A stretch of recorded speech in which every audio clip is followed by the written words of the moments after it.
ভগবান কৃষ্ণ দুর্যোধন और अर्जुनকে ডেকে বলছেন, অর্জুন অর্জুন,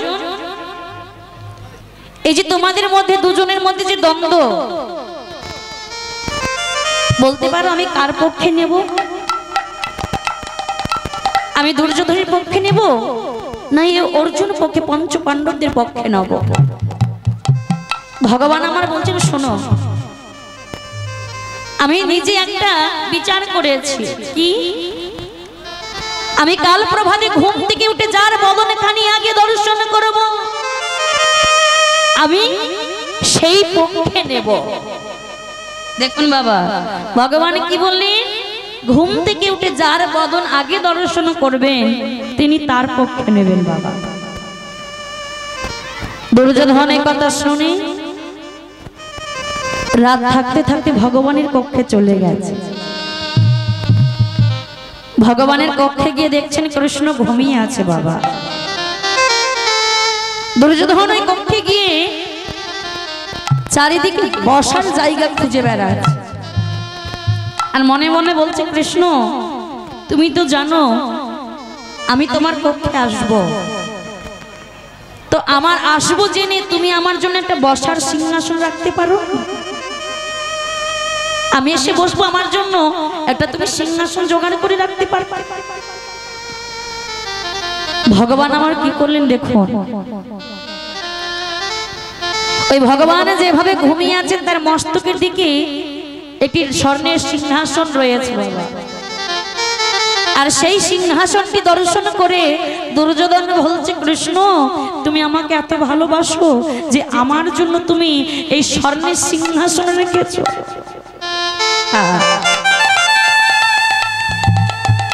যেই না আমার ওই দুর্যোধনে গিয়ে যখন স্বর্ণের সিংহাসনে গিয়ে বসেছে, বাবা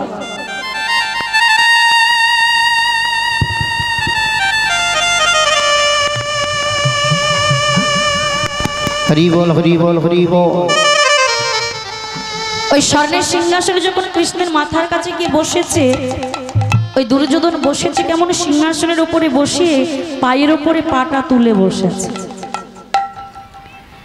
যেই না পায়ের উপরে পাটা তুলে বসেছে, দেখবেন বাবা এই সংসারেও যাদের দুটো টাকা পয়সা হয়ে যায় না, তারা আপনাদের মতন এই ছেঁড়া চটে বসে এই হরিনাম আস্বাদন করে না। তারা এই হরিবাসরে এসে দেখবেন চেয়ার খুঁজে বেড়ায়। শুধু চেয়ার খুঁজে বেড়ায় তা নয়, ওই চেয়ারের উপরে বসে পায়ের উপরে পা দোলাতে শুরু করে। এটা বাবা অভ্যাসে পরিণত হয়ে যায়, চলে আসে। কেন? দুটো টাকা পয়সা বেশি হলে দেখবেন ওই পায়ের উপরে পা তোলার বসার অভ্যাসটা হয়ে যায়। রাধে, এখানে আমি কাউকে বলিনি, অপরাধ নেবেন না। তো ভগবান কৃষ্ণের মস্তকের কাছে যখন দুর্যোধন বসে তার চরণ দুখানি দোলাচ্ছে, ওই দুর্যোধনের চরণে যত ধুলা ছিল বাবা, ওই ধুলাগুলি ঝরে ঝরে কৃষ্ণের মাথার উপরে পড়ছে। দুর্যোধনের চরণে ধুলি যখন ভগবানের মস্তকে পড়ছে, দেবতারা বলছে অপদার্থ যে ভগবানের চরণ পাওয়ার জন্য কত ঋষি মুনি হা কৃষ্ণ বলে কেঁদে বেড়ায়।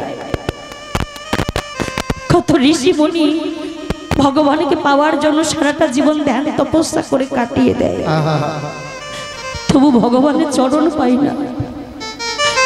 কত ভক্তই আমার হা কৃষ্ণ বলে কৃষ্ণ বলে হে দুটি নয়নের জলে কেঁদে কেঁদে ভগবানের চরণ পাই না। আর ওই অপদার্থ দুর্যোধন কি করলেন? ভগবানের মাথার কাছে বসে চরণ দুখানি চাইতে দোলাচ্ছে। ওই দুর্যোধনের চরণের ধুলিগুলো ভগবানের চরণ মস্তকে পড়ছে। এদিকে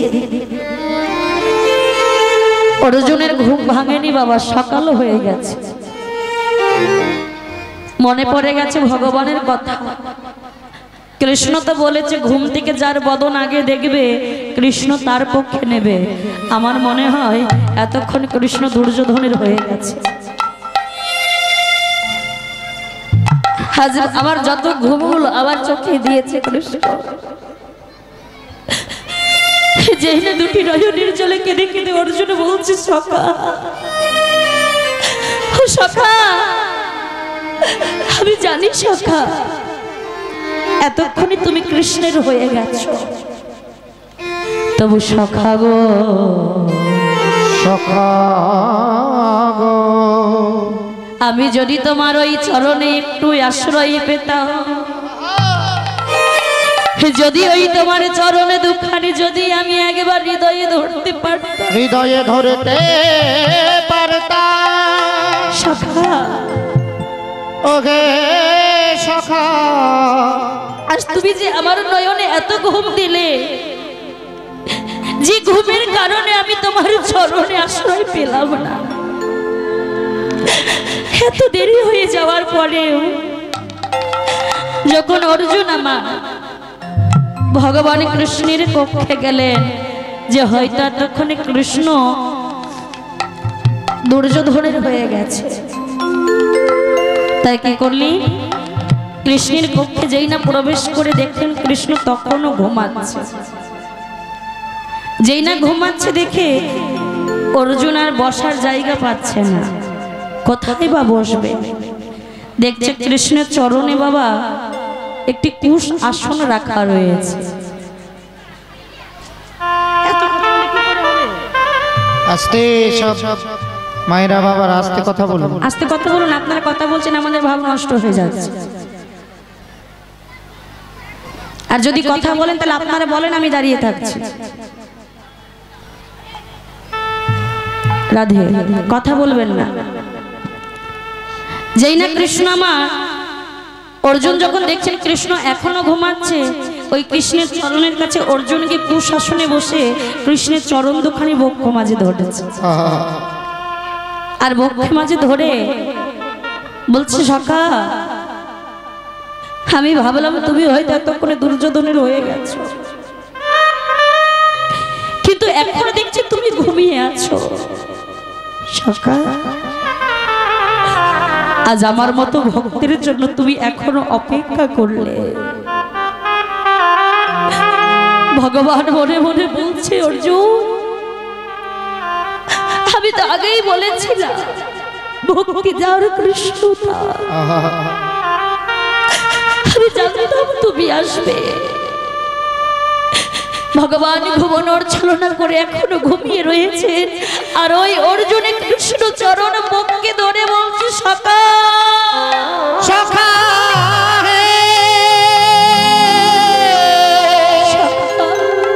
সখা সখা হে, ওহে সখা।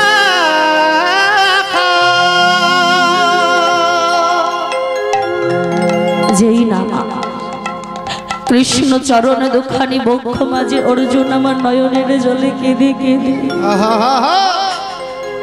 ওই কৃষ্ণ চরণ বক্ষে ধরে বলছে, দাও দাও সখা,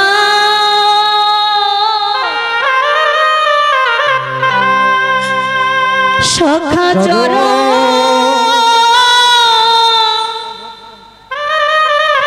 দাও হে,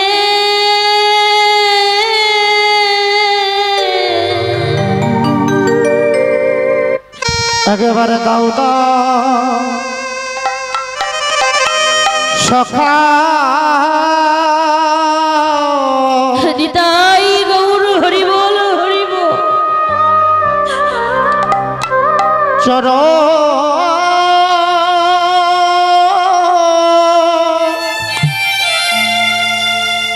চরণ দাও হে, দাও দাও সখা,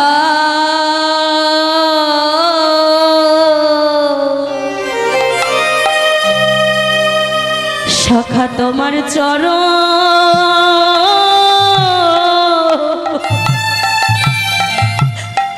দাও হে,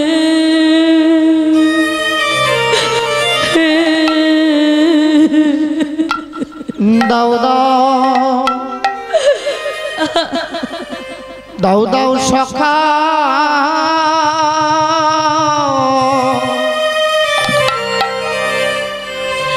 চরণ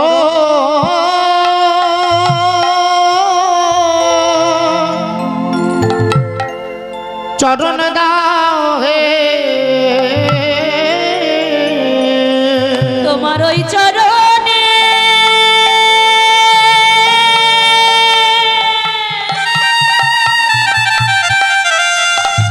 ওই চরণে আশা ধারি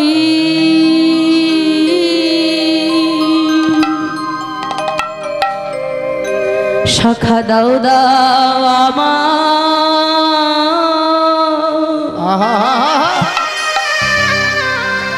আমায় চরণ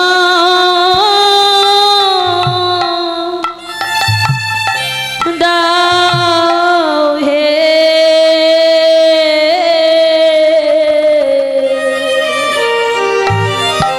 আমি তোমার ওই চরণে বিদায় গৌর হরি বল হরি বল।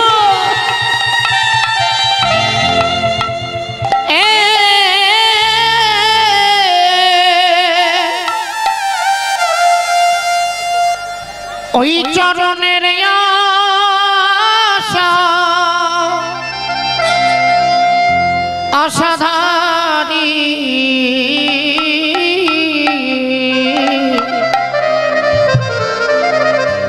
সখা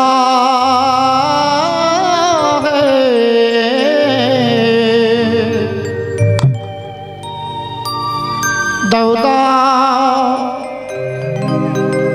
সখা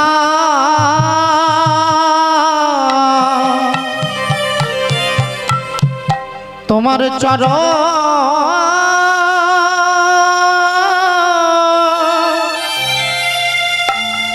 চরণ দাও হে ওই চরণে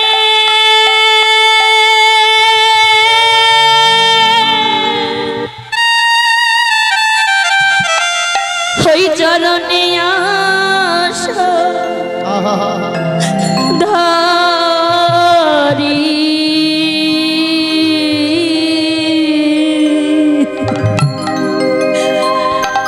শাখা দাও দাও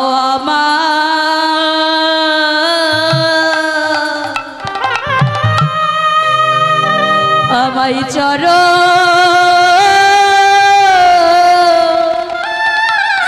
দাও হে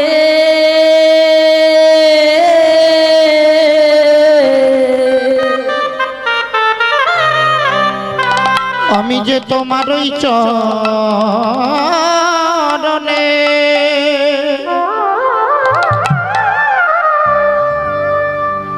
ওই চরণের আশা ধারি কৃপা করে চরণ দাও হে আমি যে তোমার ওই চরণে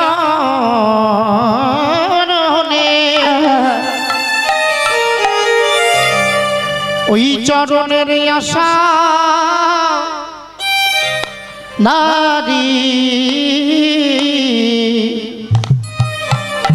একবার কৃপা কৃপা করে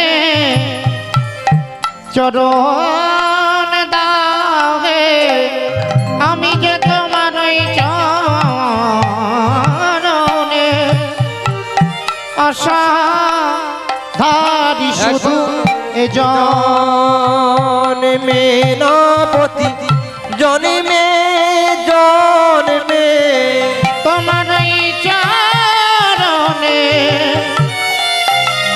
আশাধারী এ জন্মে নয় প্রতি জন্মে জন্মে একবার কৃপা করে চরণ দাও হে জন্মে নয় প্রতি জন্মে জন্মে একবার কৃপা করে চরণ দাও হে জন্মে নয় প্রতি জন্মে জন্মে আমি যে তোমার ওই চরণের আশাধারী এ জন্মে নয় প্রতি জন্মে জন্মে তোমার ওই চরণে আশ্রয় দিও জন্মে নয় প্রতি জন্মে জন্মে ওই চরণের আশাধারী এ জন্মে নয় প্রতি জন্মে জন্মে এটাই গৌর হরি বল হরি বল হরি জন্মে নয় প্রতি জন্মে জন্মে ওই চরণে আশ্রয় দিও এ জন্মে নয় প্রতি জন্মে জন্মে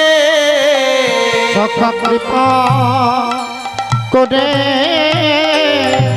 চরণ দাও হে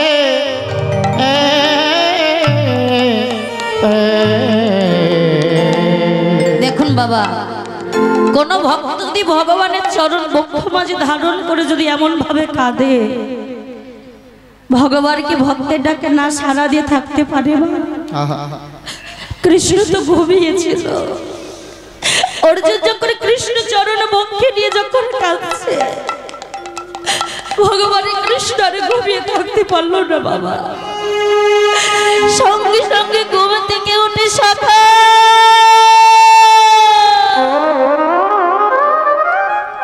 সখা সখা বলে অর্জুনের বক্ষ বাজে জড়াইয়ে ধরে বলছি, সখা আজ থেকে আমি তোমার পক্ষে নিলাম। সখা দুর্যোধন রেগে বলছি, কৃষ্ণ কি আমি তোমার কক্ষে আগে থেকে এসে বসে আছি, তুমি আমাকে জড়িয়ে না ধরে অর্জুনকে জড়িয়ে ধরে অর্জুনের পক্ষ নিলে? কৃষ্ণ বলছে, দুর্যোধন আমি কি একবারের জন্য বলেছিলাম যে যে আমার কক্ষে আগে আসবে আমি তার পক্ষে নেব? আমি তো কখনো কথা বলিনি। আমি বলেছি আমি ঘুম থেকে উঠেই যার বদন আগে দর্শন করব আমি তার পক্ষে নেব।